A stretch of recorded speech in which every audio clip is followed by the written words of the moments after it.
E aí, bora tomar um café? Sim. Uma pergunta. Você foi para esse trabalho, te chamaram para entrevista e você cancelou a entrevista. Sim, 2 vezes. Você remarcou a entrevista, assim, te chamaram para trabalhar e você falou, não posso para entrevista amanhã, vai ter que ser outro dia.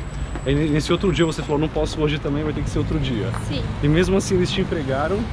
Sim. E te reempregaram depois. Eu tenho uma experiência parecida com essa para compartilhar com vocês agora. Eu vou perguntar para a Pamela aqui como que foi a dinâmica que ela fez aqui em Portugal comparado com as dinâmicas que você fez no Brasil. Mas antes vou compartilhar uma história com vocês. Eu vou compartilhar com vocês 2 histórias, uma que aconteceu no Brasil e outra na Austrália. Começando com a história do Brasil, eu tinha 17 anos, fui chamado para uma entrevista, para uma empresa, uma vaga de estagiário, salário não muito bom, muito longe, mais 17 anos, pouca experiência, foi a oportunidade que apareceu e eu não fiz pergunta, simplesmente fui para a entrevista e chegando lá já fui direcionado para uma sala de espera. Para matar um tempo, eu tiro um livrinho de bolso que eu sempre carregava comigo, comecei a ler e tudo mais. Aí eu vi que tinha uma menina do meu lado, que devia ser uns 5 anos mais velha que eu.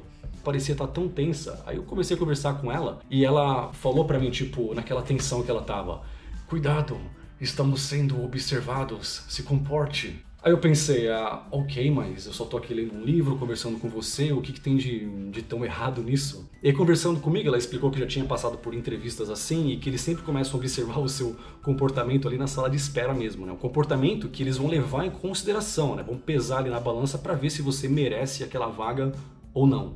E aí eu já comecei a ficar um pouco tenso. Nossa, tô sendo observado, mas é só uma vaga pra estagiário, com salário péssimo, longe, más condições, longas horas. Eu não vou trabalhar na Casa Branca.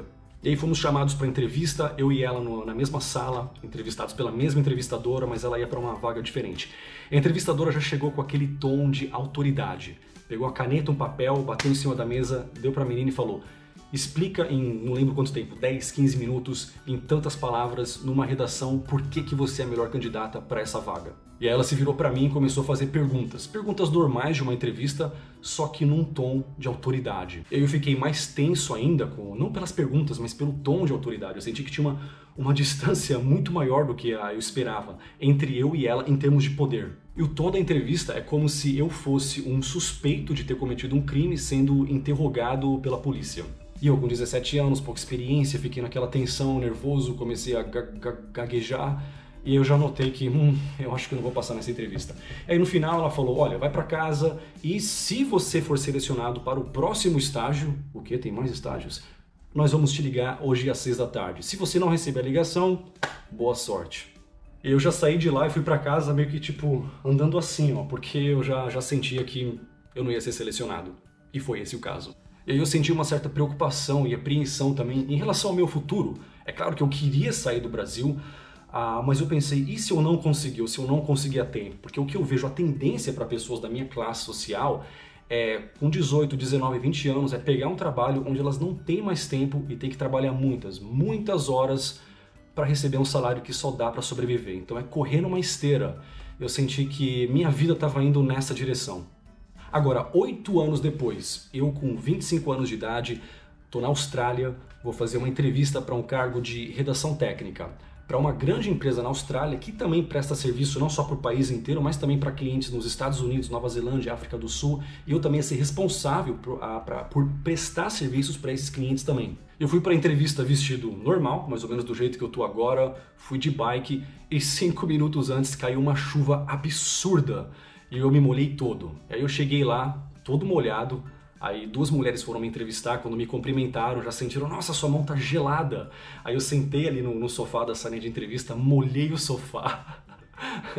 E o tom da entrevista foi totalmente diferente. Você imagina, tipo, 2 amigos conversando de igual para igual. Elas fizeram aquelas perguntas normais de uma entrevista, só que num tom muito mais amigável, muito mais informal. Eu senti que a distância de poder entre eu e elas era muito menor, é como se nós fôssemos amigos conversando.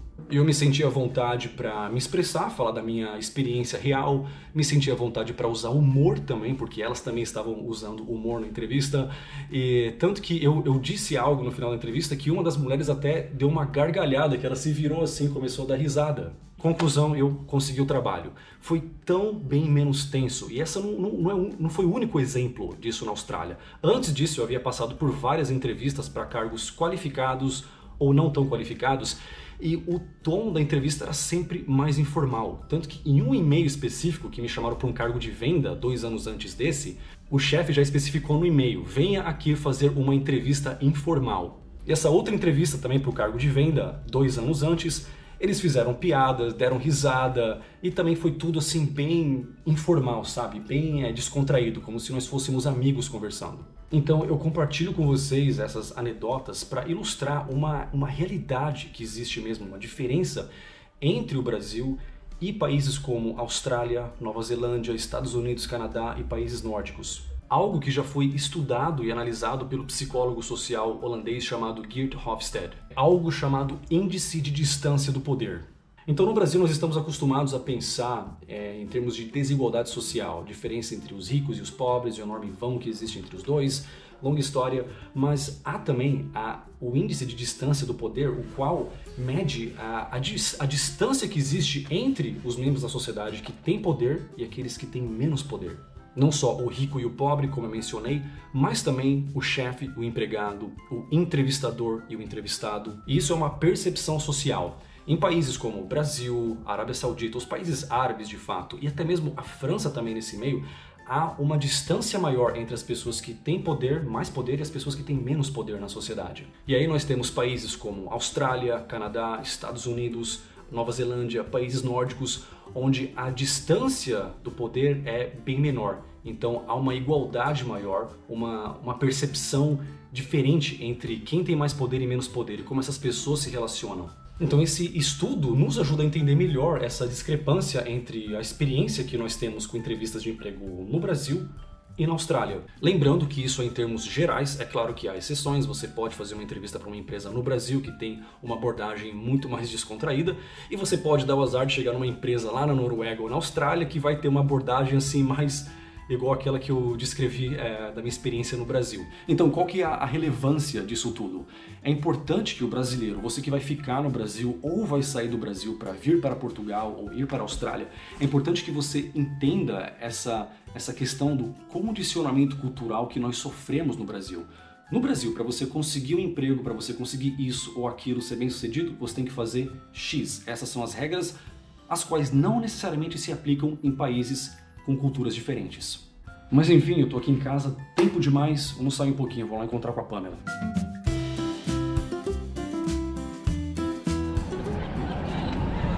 Mas e Portugal? Onde que Portugal se encaixa aí nessa história de desigualdade de poder?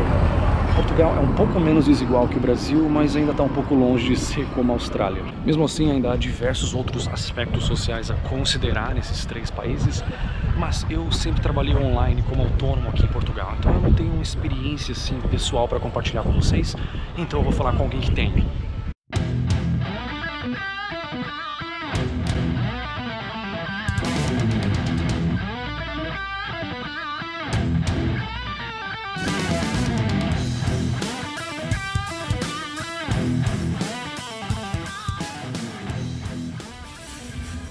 Como que foi a sua dinâmica de grupo aqui, comparado com o Brasil?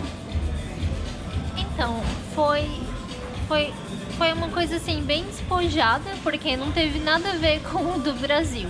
Simplesmente ali, eu era a única que estava muito bem arrumada, digamos assim, a nível de uma roupa mais apresentável, social. Todo mundo sabe que no Brasil, para você ir numa dinâmica, você tem que estar com uma roupa assim, mais social. E todos os portugueses ali, todos estavam com calça jeans, com tênis, com uma roupa bem despojada. Ou seja, não é que eles estão errados, não é que um deles foi com uma roupa errada, não. É que aqui é dessa forma, não tem nada a ver com o do Brasil. No fim, eu acabei me sentindo mal, por eu estar me vestida tão formalmente, sabe? Por eu estar vestida tão formalmente, eu acabei me sentindo mal.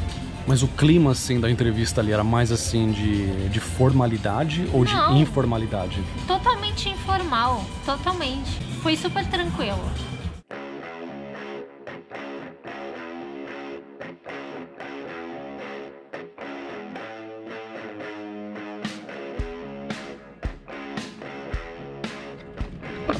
Beaglezinho. É uma gorducha. Gorducha? Tá gorda, tá. Tá gorda? Está de dietinha esta semana, já começou. E agora caminhadas a ver se vai ao sítio. Dieta e caminhada, ela Pô, precisa. Tem que ser, porque ela é castrada e esta raça também é muito gulosa. Sim, come são. muito. Comem demais. Claro, e a gente tem que prevenir, senão depois ela é que fica doente. Senão vai ficar mais gordinha. Tá. Vou passar. Tchau. Eu tenho que clarificar aqui que eu não estou simplesmente falando mal do Brasil. O Brasil tem muitas coisas boas. Eu já fiz alguns vídeos sobre as vantagens de ser brasileiro, sobre o lado positivo de tudo isso. Mas nós temos que entender esse condicionamento cultural que muitas vezes faz com que nós enxergamos o mundo de uma forma que não necessariamente reflete a realidade, principalmente em outro país. Essa semana teve uma tempestade de vento aqui no norte de Portugal. A ciclovia aqui ficou inutilizável. Então quando você anda de bike ou você caminha num lugar assim com muitas pessoas, muitos obstáculos, você está sempre ciente dos seus arredores. Mas em termos psicológicos, em termos culturais, quando você vai para outro país, você está ciente dos obstáculos ou não obstáculos culturais, você está ciente dos seus arredores. Always mind your surroundings. E é claro que boa aparência e postura são importantes, assim, você não vai ali mandar um currículo para um lugar para trabalhar de engenheiro e chegar lá de pijama, de chinelo, não é uma boa ideia. Mas eu acho que essa preocupação extrema com postura, com aparência, faz com que, acho que tudo isso é contraprodutivo. What would you say if a guy walked in for an interview without a shirt on? And I hired him. What would you say? He must have had on some really nice pants.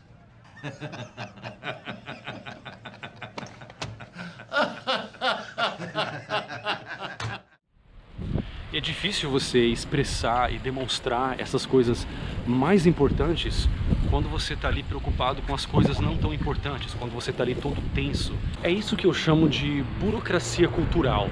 É como se fosse um ritual, onde você está tão focado nas pequenas coisas, na sua postura, na sua aparência, nas suas roupas, no aperto de mão, que são coisas importantes, mas não tão importantes comparado com o que realmente é importante, que é a sua personalidade e a sua experiência para o trabalho. Eu não vou culpar apenas o Brasil por isso. O Japão é um país que eu gosto muito, mas também tem diversos rituais de burocracia cultural. Eu acho que isso acaba fazendo com que as pessoas fiquem tensas demais, focando em coisas pequenas e incapacitadas de se expressar e mostrar o que realmente importa. Eu até me arrisco a dizer que o Brasil está mudando para melhor nesse aspecto, sem entrar em polêmicas, mas acho que as pessoas mais bem instruídas, que tiveram uma exposição cultural maior e que passam a ser os chefes, agora os novos chefes, eles têm uma mentalidade diferente. Então sim, o Brasil está melhorando até onde eu consigo ver. Mas o Brasil ainda tem um caminho a percorrer nesse aspecto. E muitas pessoas ficaram condicionadas por muitos anos a viver dentro dessa cultura aí, que tem essa discrepância aí no índice de distância do poder.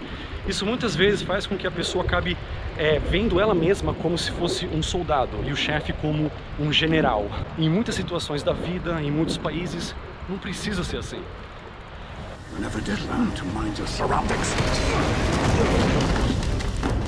Bem, pessoal, eu tenho aqui alguns quilômetros para percorrer ainda, então eu mencionei para vocês a questão lá da Austrália, da entrevista, não preciso nem falar o quanto que o inglês foi importante nessa época. Então, para você que está com dificuldade no inglês, dificuldade de chegar à fluência, eu vou deixar aqui um link para um treinamento com o qual você vai com certeza conseguir vencer essa barreira. Então eu vou deixar aqui para vocês duas sugestões de vídeos. Esse aqui onde eu falo por que eu voltei para Portugal, que é onde eu estou agora. E esse outro vídeo aqui onde eu falo sobre uma coisa que poucas pessoas consideram quando elas saem do Brasil. Dois vídeos interessantes. Então muito obrigado e até o próximo vídeo.